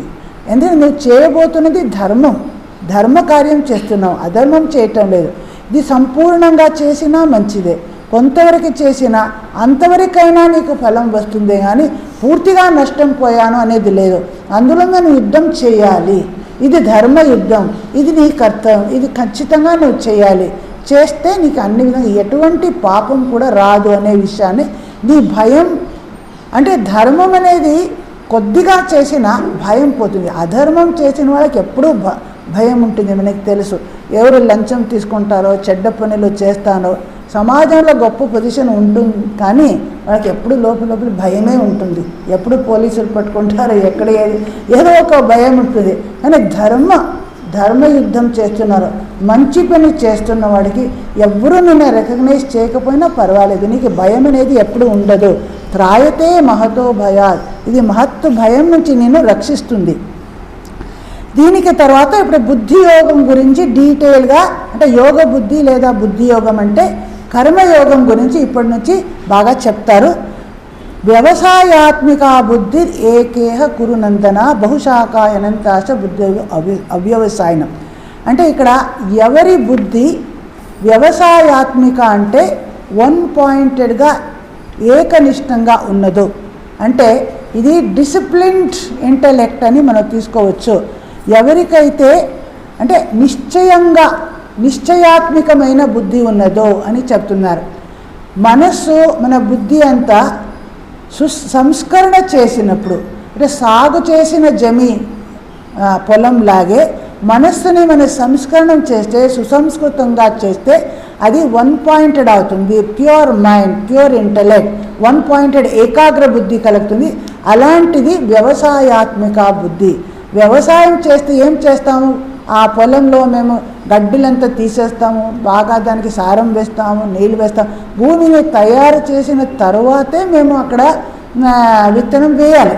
అలా లేదంటే బాగా మంచి పంట రాదు. అందుకే అలాగే బుద్ధిని మనం కల్టివేట్ చేయాలి, బాగా దానికి దున్నాలి, బాగా దానిలో ఉన్న రాయి అంతా తీసేయాలి, గడ్డి అంతా తీసేయాలి. అలా మనస్సుని సంస్కరణం చేయడం, బుద్ధిని సుసంస్కృతంగా చేయడం, దానికి వ్యవసాయాత్మిక బుద్ధి. అలాంటి బుద్ధిలో నానా బహువిధ ఆలోచనలు రాదు, వన్ పాయింటెడ్గా ఉంటుంది. అంటే అక్కడ మలినత, అపవిత్రత అనేది లేదు. అటువంటిది వన్ పాయింటెడ్ గోల్ ఉంటుంది. అదే అవ్యవసాయన, ఎవరు మనస్సుని అలా ట్రైన్ చేయలేదో, ఒక్కొక్కరు ఒక్కొక్క విధంగా చెప్తే కన్ఫ్యూజ్ అయిపోతారు. అవ్యవసాయనం బహుశాఖ అనంత అష్టబుద్ధయో. ఇప్పుడు వేదాలలో ఎన్నో మాటలు చెప్పారు, నువ్వు ఇది చేయి, ఈ యజ్ఞం చేయి, ఈ యాగం చేయి, ఇది చేస్తే ఈ ఫలం వస్తుంది, అది చేస్తే ఆ ఫలం వస్తుంది, దాన ధర్మాలు చేయి, కూపఖననం చేయి, నానా ఇది చేయవలసినది చేయకూడది విధి నిషేధాలు ఎన్నో కర్మలు చెప్పారు. ఇవంతా విని మనం ఏది చేయాలో ఏది చేయకూడదో ఒక కన్ఫ్యూషన్ వస్తుంది. అంటే బహుశాఖ అనంతాష్ట, ఎందుకంటే బుద్ధిని మనము కల్టివేట్ చేయలేదు, కరెక్ట్గా మనం అది ట్రైన్ చేయలేదు, ఏకాగ్రంగా వన్ పాయింటెడ్ ఏకనిష్టంగా చేయలేదు. కాబట్టి ఇలా మనం కన్ఫ్యూజ్డ్గా ఉంటాం. అదే వ్యవసాయాత్మిక బుద్ధి అంటే మనస్సుని బాగా ట్రైన్ చేశాము, అక్కడున్న అపవిత్రత మలినత అన్నీ పోగొట్టుకొని మనం క్లీన్గా మైండ్ ప్యూర్గా చేసి వన్ పాయింటెడ్గా దాన్ని చేసాం. అయితే ఇక్కడ శంకరాచార్యులు కొద్దిగా వేరే మీనింగ్ చెప్తున్నారు వ్యవసాయాత్మిక బుద్ధి, అది కూడా చెప్తాను. సాధారణ అర్థంలో వ్యవసాయాత్మిక బుద్ధి అంటే కల్టివేటెడ్ నిశ్చయాత్మిక బుద్ధి అని అర్థం. కానీ ఇక్కడ దీనికి ముందు ఆయన ద్వయనిష్ట అంటే కర్మనిష్ట జ్ఞాననిష్ట అని రెండు చెప్పారు కదా. దీనిలో ఏది సరి, ఒకటి మాత్రం మనం సెలెక్ట్ చేసుకోవడం. జ్ఞాననిష్ట అదే అత్యుత్తం అని సెలెక్ట్ చేసుకునేవారు, లేదా నాకు కర్మనిష్ట సరి అని తెలుసుకునేవారు. ఈ రెండిటిలో కరెక్ట్గా మనం సెలెక్ట్ చేసుకోవడం, ఒక్కటిని మనం ఫాలో చేస్తే అది వ్యవసాయాత్మిక అని చెప్తున్నారు. అంటే ఈ ద్వయనిష్ట గురించి నిశ్చయాత్మికమైన బుద్ధి ఉన్నది. నేను ఏది ఫాలో అవ్వాలి, జ్ఞాననిష్టను జ్ఞానయోగాన్ని ఫాలో అవ్వాలా, కర్మయోగాన్ని ఫాలో అవ్వాలా, ఈ విషయం గురించి నేను నిర్ణయించగలను, నాకు తెలిసింది, నాకు ఏదైనా సరి, అది వ్యవసాయాత్మిక. అంటే వన్ పాయింటెడ్గా వెళ్తాం, ఇటు అటు చూడకుండా ఇది నా మార్గం, ఆ మార్గంలో వెళ్తాను. ఐదర్ నేను జ్ఞాన మార్గంలో వెళ్తాను లేదా కర్మ మార్గంలో వెళ్తాను. ఈ గురించి క్లియర్ కట్ ఒపీనియన్, నిశ్చయాత్మిక బుద్ధి మీకు ఉంటే అప్పుడు మీది వ్యవసాయాత్మిక ఉన్నది. అదే అలాంటి డౌట్ఫుల్గా సంశయంగా ఉన్న వాళ్ళకి అవ్యవసాయాత్మిక బుద్ధి అని శంకరాచార్యులు కొద్దిగా ప్రత్యేకంగా ఒక అర్థాన్ని ఇక్కడ చెప్తున్నారు. తర్వాత 41వ శ్లోకం, ఇటువంటి 42వ శ్లోకం, ఇటువంటి అవ్యవసాయాత్మిక బుద్ధి ఉన్నదే వారి బుద్ధి ఎలా ఉంటుంది అని ఇక్కడ చెప్తున్నారు. యానినా పుష్పితాం వాచం ప్రవదంత విపశ్చిత. ఈ అంటే ఎవరిది వ్యవసాయాత్మిక బుద్ధి లేని వాళ్ళ స్థితి ఎలా ఉంటుంది అంటే, వారు పుష్పితాం వాచం చాలా మధురంగా ఇంపైన మాటలు పలుకుతున్నారు వారు, కానీ వివేక శూన్యులు. అవిపశ్చిత అంటే వివేకం లేని వాళ్ళు, దుర్బల చిత్తులు అని అర్థం. కానీ చాలా స్వీట్గా మధురంగా మాట్లాడతారు, మీరు ముగ్ధులైపోతారు. అంటే మీకు చెప్తారు, చూడండి ఈ యజ్ఞం చేయండి మీకు ఇలాంటి ఫలం, ఇలాంటి ఒక కర్మం చేయండి, ఇక్కడ పూజ ఇవ్వండి మీకు ఈ ఫలం వస్తుంది, ఇంత దక్షిణ ఇవ్వండి గోదానం మీకు ఆ ఫలం వస్తుంది, మీకు స్వర్గానికి నేను ఒక టికెట్ చేసి ఇస్తాను, ఈ హయ్యర్ లోకం అన్నీ ఇది చేస్తే ఇది వస్తుంది, మీకు చాలా ఇప్పుడు చెడ్డ టైం వచ్చింది, ఇవంతా మంచి కార్యాలు నువ్వు చేయాలి, అప్పుడు మీకు ఇదంతా. అంటే ఇలా మంచి మంచి ఎన్నో వేదంలో కర్మకాండం, జ్ఞానకాండం, కర్మకాండంలో చాలా కర్మలు చెప్పారు, ఇది చేస్తే ఈ ఫలం, ఇది చేస్తే ఈ చెల్లం, అలాంటి కర్మల వైపు మీరు వెళ్ళిపోతారు, ఏదేదేదో చేయడానికి వెళ్తారు. ఏకనిష్టమైన వన్ పాయింటెడ్ బుద్ధి మీకు రాదు అని చెప్తున్నారు. అంటే ఈ కర్మ మరియు ఆచరణ గురించి విభిన్న అర్థాలు ఉన్న వైదిక వాక్కులను ప్రశంసిస్తూ, ఇది కాకుండా వేరే మార్గమే లేదు, నా అన్యత్ అస్థితి వాదినః, ఇదే మార్గం, మీరు తప్పుదారిలో వెళ్ళదు, నేను సరైన మార్గం చూపిస్తున్నానని మీకు తప్పు ద్రోహం చూపిస్తారు, కరెక్ట్ మీకు డైవర్ట్ చేసేస్తున్నారు. నా అన్యదస్థితి అంటే వేదంలో కర్మకాండంలో ఉన్న విభిన్న క్రియాకలాపాలు దాన్ని ఫాలో అవ్వాలి, దానివల్లనే మీరు ఈ సంసారంలో ఉంటే మీకు బాగా అభ్యుదయం వస్తుంది అని మీకు చాలా బోధిస్తారు. ఇటువంటి వాళ్ళు ఎలాంటి వాళ్ళు అంటే కామాత్మానః, అంటే కోరికలు నిండి ఉన్నది వారి మనస్సులో, వారి గోల్ ఏంటి, స్వర్గపర, స్వర్గం కావాలి అని కోరుకుంటారు. జన్మ కర్మ ఫలప్రదం, ఇలా నానా కర్మలు చేస్తే ఏమవుతుంది, పునర్జన్మం అనేది ఖచ్చితంగా మీకు వస్తుంది. అంటే ఇలాంటి క్రియా విశేష బహుళ నానా కర్మకలాపాలు, ఇది చెయ్యి అది చెయ్యి అని ఏది ద్వారా భోగైశ్వర్యం గతి, మీ మనసు భోగైశ్వర్యం వైపు వెళుతుందో అలా చేస్తారు. అంటే ఎవరు అవ్యవసాయాత్మిక బుద్ధి ఉన్నవాడో కర్మకాండంలో ఉన్న విభిన్న ఆచరణలని ఇవే హయ్యెస్ట్ అనుకొని వాటినే గురించి అందరికీ ప్రశంసిస్తూ మిస్గైడ్ చేస్తారు మిమ్మల్ని, ఆ భోగైశ్వర్యాలే మీ గోల్ అని మీకు చెప్తారు. ఇటువంటి భోగైశ్వర్య ప్రసక్తాన తయాపహృత చేతసాం వ్యవసాయాత్మిక బుద్ధి సమాధౌన విధీయతే. ఇలా ఉన్న వాళ్ళకి వ్యవసాయాత్మిక బుద్ధి ఎప్పుడు రాదు. ఎవరు వన్ పాయింటెడ్గా ఒక్క గోల్ను తీసుకొని ఆ వైపే ముందు వెళ్తారు, మీరు యోగనిష్టను తీసుకోండి లేదా జ్ఞాననిష్టను తీసుకోండి, వన్ పాయింటెడ్గా వెళ్ళాలి. అలా వెళ్ళకుండా నానా క్రియాకలాపాలు చేస్తూ కర్మఫలాన్ని కోరుకుంటూ స్వర్గానికి వెళ్ళాలి, నాకు లాంగ్ లైఫ్ కావాలి, ధనం కావాలి, పేరు ప్రతిష్ట, వేరే వేరే వేరే మన కోరికలను మనం సాటిస్ఫై చేసుకొని వెళ్తే నీకు వ్యవసాయాత్మిక బుద్ధి అనేది ఎప్పుడూ రాదు. సమాధి అంటే నీ మనస్సు ప్రశాంతంగా కాన్సన్ట్రేటెడ్గా ఎప్పుడూ అవదు అని చెప్తున్నారు. నిజంగా సాంఖ్యనిష్టలో కానీ యోగనిష్టలో కానీ నీకు నిజమైన నమ్మక శ్రద్ధ ఇవంతా నీకు కలగదు. సమాధి అంటే ఇక్కడ ఏకాగ్రత, ధ్యానం అని తెచ్చుకోవాలి. ధ్యానంలో ఏకాగ్రత, దృఢ నిశ్చయం, నీ లైఫ్లో ఒక నిర్ణయం, ఇది నీకు రాదు. అంటే వెరైటీ ఆఫ్ గోల్స్ ఉన్నాయి నీకు, ఏదేదేదో కోరికలు అవంతా తీర్చుకొని వెళ్తూ వెళ్తూ వెళ్తూ పునర్జన్మానికి వెళ్తూ ఉంటావు. అది అవ్యవసాయాత్మిక బుద్ధి వాళ్ళ కథ. సో ఇలాంటి వాళ్ళ పరిస్థితి ఇలా ఉంది. అంతేకాదు వేదాలలో ఏం చెప్పింది అని ఇక్కడ 45వ ఇక్కడ చెప్తున్నారు. త్రైగుణ్య విషయ వేదాలు అంటే అక్కడ ఈ త్రిగుణాల గురించి చెప్పబడింది. అంటే సత్వ రజ తమో గుణాలను గురించి చెప్తారు. కానీ వేదాలలో ఉన్న కర్మకాండం గురించి ఇక్కడ చెప్తున్నారు. జ్ఞానకాండంలో ఆత్మజ్ఞానం గురించి ప్రధానంగా చెప్తారు. కానీ కర్మకాండంలో ఈ త్రిగుణాత్మిక ఈ ప్రపంచం గురించి చెప్తారు. సో మనకేమవ్వాలి? నిస్త్రైగుణ్యో భవ. ఈ త్రిగుణాలను నువ్వు అధిగమించి వెళ్ళాలి. అంటే నీకున్న తమోగుణం రజోగుణం, తమో గుణాన్ని రజోగుణం నుంచి అధిగమించు, రజోగుణాన్ని మళ్ళీ సత్వగుణం నుంచి అధిగమించు. తరువాత ఈ త్రిగుణాతీతుడై నీకు వెళ్ళిపోవాలి. ఎందుకంటే తమోగుణం స్వభావం మనకి తెలుసు. అలసత, లేజినెస్, నిద్రపోవడం, ఎప్పుడూ ప్రమాదం చేయడం, అది దానిని నేను ఓవర్కమ్ చేయాలి.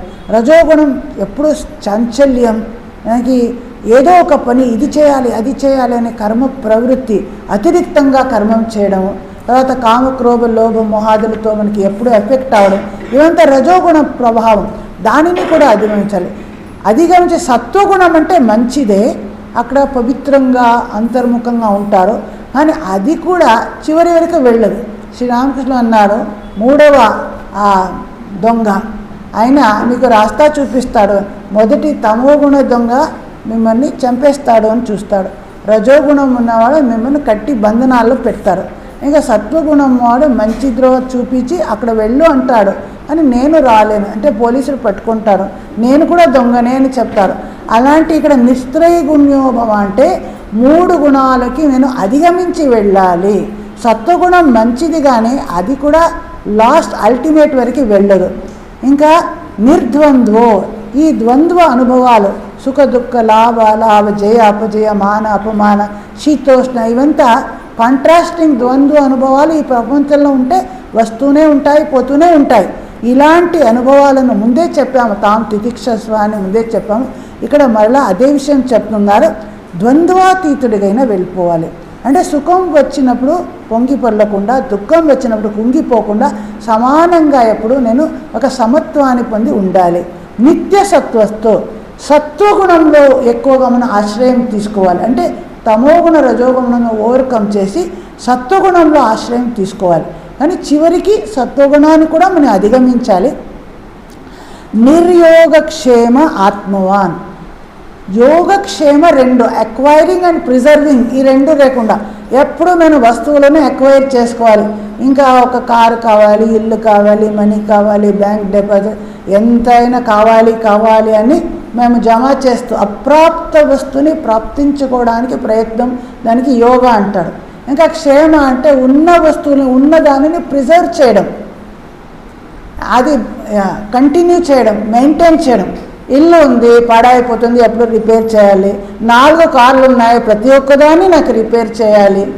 ఎన్ని హౌస్ ఉందో అన్నీ రిపేర్ చేయాలి. పొలం ఉంది, అక్కడ మనకి కల్టివేట్ చేయించాలి. అంటే మెయింటైన్ చేయాలి, ఉన్నది అని వదిలేస్తే అవదు కదా. అలా మనకి అక్వైరింగ్ అండ్ ప్రిజర్వింగ్ 2 కూడా పెద్ద పని ఉంది. యోగక్షేమం అంటే యోగా అంటే కొత్త విషయాలను వస్తువులని పొందడం, క్షేమం అంటే ఉన్నదానిని బాగా ఇంకా రక్షణావేక్షణ చేయడం, మెయింటైన్ చేయడం. ఈ 2 లేకుండా ఉండాలి. మనకి ఆత్మజ్ఞానం కావాలంటే యోగక్షేమ 2టిని వదిలి నిర్యోగక్షేమ అని అక్వైరింగ్ ప్రిజర్వింగ్ 2 వద్దు అని చెప్తున్నారు. ఆత్మలో స్థిరంగా ఉండు, ఆత్మజ్ఞానం నాకు కావాలి, సదా జాగ్రత్తవై నేను ఆత్మ అని తెలుసుకొని ఉండాలి. తర్వాత చెప్తారు, యావానర్థ ఉదపానే సర్వత సంప్లుతోదకే తావాన్ సర్వేషు వేదేషు బ్రాహ్మణస్య విజానత. అంటే వేదాలలో ఎన్నో అనంత ఫలప్రదమైన ఎన్నో కర్మలు చెప్పాయని చెప్పాము. ఈ ఆచరణం ఇవంతా చేయడం సాధకుడికి నిజంగా అవసరం లేదు. ప్రతి ఒక్క కర్మ చేస్తే దానికి ఫలితాన్ని మనము అనుభవించవలసి వస్తుంది. అందుకోసం ఏం చేయాలి అంటే మనము ఎప్పుడూ ఆ ఈశ్వరార్పిత బుద్ధితో పని చేయాలి. ఎందుకు అలా చేయాలో అని విను అని చెప్తున్నాడు. అన్ని చోట్ల మనకి నిండా నీరు ఉందనుకోండి, అప్పుడు మేము ఒక బావి తవ్వడానికి వెళ్తామా? ఎప్పుడైతే మనకి నీళ్ళు లేదో అప్పుడు మనం కలెక్ట్ చేసుకొని పెట్టుకుంటాము, ఒక బావిలో మనం చేసుకుంటాము, వాటర్ కలెక్షన్ అంతా మనకి ప్రయోజనం ఉంది. చిన్న జలాశయం కావాలి అంటే చాలా వర్షావానం వచ్చి అంతటా మీరు ఎక్కడ చూసినా నీళ్ళు అనుకోండి, అప్పుడు ఇంకా మీరు ఎవరైనా వాటర్ కలెక్ట్ చేసుకోవడానికి ప్రిజర్వ్ చేసుకోవడం మీరు ప్రయత్నించము. అలా ఇక్కడ ఎవరు పూర్తి జ్ఞానం, బ్రహ్మజ్ఞానం కానీ ఆత్మజ్ఞానం లభించిందో అటువంటి వ్యక్తికి ఇంకా ఈ వేదోక్త కర్మలు చేయడం అవసరం ఉండదు.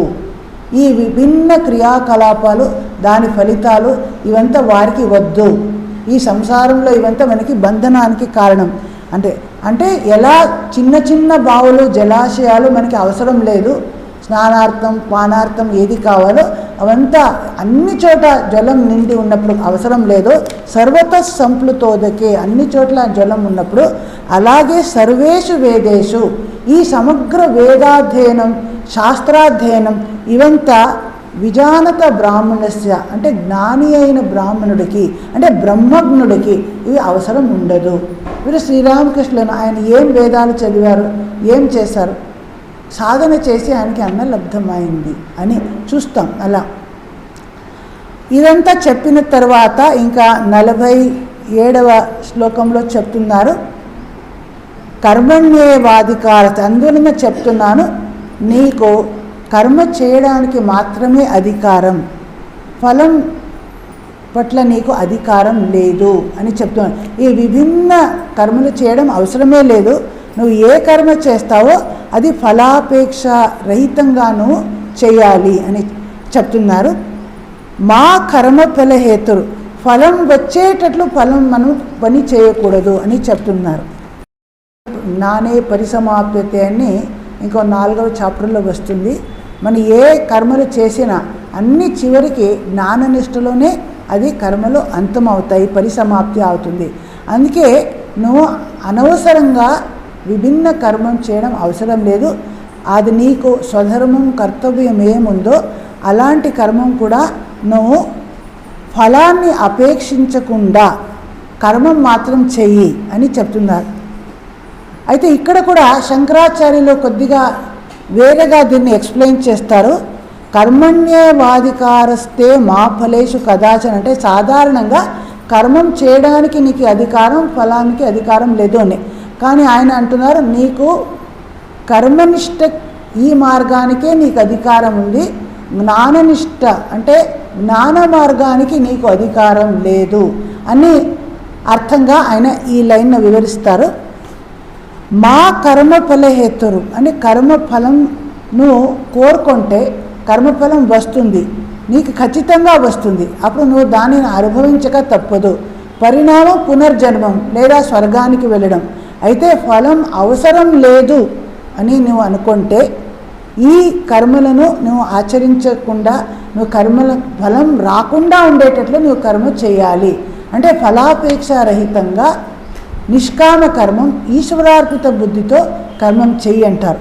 మేము అడగచ్చు, తాలే కర్మం చేయకుండా ఉంటేనే అవుతుంది కదా, కర్మ ఫలం నాకు వద్దు కాబట్టి ఎందుకు నేను కర్మ చేయాలి, నేను ఊరికే ఏం చేయకుండా కూర్చుంటాను అంటే అది ఇప్పుడు అలసత అవుతుంది. ఇప్పుడు తమో గుణము సత్వగుణం ఒకే విధంగా కనిపిస్తుంది. తమో గుణం ఉన్నవాళ్ళు ఏం పని చేయకుండా ఒక మూలలో కూర్చుంటారు. ఇంకా సత్వగుణం వాళ్ళు కర్మాన్ని అధిగమించారు కాబట్టి వారికి చేయడం అవసరం ఉండదు, వారు కూడా చేయరు. అలాంటి జ్ఞానులు, జ్ఞాననిష్ట కలిగిన వాళ్ళు, సన్యాసులు కర్మ చేయకుండా ఉంటే సరిపోతుంది. కానీ దానికంటే కొంచెం క్రింది స్వరంలో ఉన్నవాడు మన కర్మనిష్టకి, కర్మయోగాన్ని మన అది మార్గమైనప్పుడు అకర్మణ్యంగా మనం ఉండకూడదు. అది మనకి ఏమవుతుంది, ఒక అలసత, ఒక నిద్ర, ఒక తమోగుణ ప్రధానం అయిపోతుంది. అందుకే మాతే సంగ అస్తు అకర్మణి, అకర్మంలో నాకు ప్రీతి కలగకుండా ఉండేటట్లు మనం చూసుకోవాలి. అకర్మం అంటే ఏది పని చేయకుండా ఊరికే కూర్చోవడం, అది కూడా మంచిది కాదు. అంటే కర్మ ద్వారానే కర్మను మనం అధిగమించాలి అని ఉంది. కర్మ చేయకుండా ఆ నైష్కర్మ్యం అనేది సిద్ధించదు. అందువలన కర్మ చేయవలసి మనకు ఉంది. ఇంకా 48వ శ్లోకంలో కర్మ ఎలా చేయాలి అని చెప్తున్నారు. యోగస్థ కురు కర్మాణి, యోగస్థుడిగా కర్మ చెయ్యి, సంగం త్యక్త్వా నిస్సంగుడిగా ఆసక్తి లేకుండా సంఘాన్ని త్యజించి నువ్వు కర్మం చేయి. సిద్ధి అసిద్ధి రెండిటిలో సమంగా భావించి, అంటే సక్సెస్ ఆర్ ఫెయిల్యూర్ రెండు సమానంగా, సక్సెస్ అయితే సిద్ధి లాభం, ఫెయిల్యూర్ అయితే అసిద్ధి, అది అంటే అది రెండిటిని సమానంగా భావించి నువ్వు కర్మ చేయి. ఎందుకంటే ఇక్కడ యోగా దానికి ఒక డెఫినేషన్ ఇస్తున్నాడు, సమత్వం యోగ ఉచ్యతే. మనం యోగా అంటే ఎన్నెన్నో హఠయోగం విన్నాము, పతంజలి యోగం చదివాము, విభిన్న ఆసనాది ప్రాణాయామం ఏవేవో అనుకుంటాం. కానీ ఇక్కడ సమత్వం అంటే సమత్వ బుద్ధి. ఎటువంటి స్థితిలో సుఖ దుఃఖం, మాన అపమానం, శీతోష్ణ, జయ అపజయ, ప్రతి దాంట్లో సమత్వం, ఈక్వానిమిటీ ఆఫ్ మైండ్, దానికే యోగా. ఒక బ్యాలెన్స్డ్ మైండ్ ఉండాలి. సుఖం వచ్చినప్పుడు చాలా ఆనందించడం, దుఃఖం వచ్చినప్పుడు చాలా కుంగిపోవడం అలా ఉండకూడదు. శీతోష్ణం ఏది వచ్చినా నేను ఒకే కామ్ స్థిర మనస్సుతో నేను యాక్సెప్ట్ చేసుకోవాలి. ఆ సమత్వ బుద్ధి ఉండడమే యోగం అని చెప్తున్నారు ఇక్కడ. సో యోగస్థుడిగా కర్మం చేయాలంటే ఏమి, యోగస్థుడు అంటే ఏమి అని మన అంటే సమత్వం యోగం ఉచ్యతే. ఈ డెఫినిషన్ ఇక్కడ ఇస్తున్నారు. సమత్వంతో అన్ని పరిస్థితిలో సమానంగా ఉండాలి. కాంట్రాస్టింగ్ ద్వంద్వ అనుభవాలు వచ్చినప్పుడు ద్వంద్వ అనుభవాలతో మనం ఏది డిస్టర్బ్ అవ్వకుండా, విచలితం అవ్వకుండా ఒకే విధంగా ఉండడం, అది సమత్వం. దానికి సమత్వం యోగం. అందరితో సమానంగా వ్యవహరించడం, అన్ని పరిస్థితుల్లో సమంగా ఉండడం, దానికి యోగం అంటారు. ఇంకా దూరేణ కేవలం కర్మ బుద్ధి యోగా ధనంజయ అంటే ఇక్కడ బుద్ధి యోగం కంటే కర్మ అనేది క్రింది స్థరంలో ఉన్నది. అంటే కర్మ అంటే కామ్య కర్మలు, కోరికలను పూర్తి చేసుకోవడానికి మనం కర్మలు చేస్తే, ఫలాపేక్షతో చేసే కర్మలు బుద్ధియోగంతో చేసే కర్మ కంటే క్రింది స్థరంలో ఉన్నది అని చెప్తున్నారు. అందుకే కర్మ చేయొచ్చు, కానీ యోగ బుద్ధితో కర్మ చేయాలి, యోగస్థుడిగా కర్మ చేయాలి, సమత్వంతో కర్మ చేయాలి. నువ్వు ఎలాగ కర్మ ఒక విధంగా చేస్తే నీకు బంధనాలకి కారణం, ఇంకో విధంగా చేస్తే నీకు ముక్తినిస్తుంది. ఎలా చేస్తే నీకు బంధనం రాదో అలా నువ్వు కర్మ చేయవలసి ఉంది. అంటే నువ్వు ఆసక్తి, కామన, కోరికలు ఉంటే అది నువ్వు చేసే పనులు అది క్రింది స్థలంలో ఉంటాయి. అదే బుద్ధియోగం అంటే అనాసక్తుడై నిష్కామంగా భగవంతుడికి ఈశ్వరార్పిత బుద్ధితో కర్మ చేయడం, సమత్వ బుద్ధితో ఫలం చేయడం, ఇలా చేయడానికే బుద్ధియోగం అని ఇప్పుడు చెప్తున్నారు. బుద్ధో శరణమన్విచ్చ, బుద్ధిలో నువ్వు శరణుజొచ్చాలి, బుద్ధిలో శరణు తీసుకోవాలి.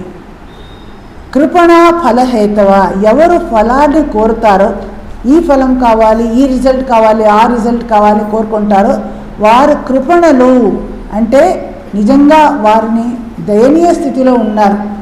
పిసనారి అనే ఒక అర్థం. ఇక్కడ కృపణ అంటే వారు నిజంగా వి పిటీ దెమ్, అయ్యో పాపం అనుకోవాలి. ఎందుకంటే వారు ఎప్పుడూ ఫలం కావాలి అని కోరుకొని పని చేస్తున్నారు. అలాంటి పని కంటే బుద్ధియోగంతో పని చేయడం ఎప్పుడు మంచిది.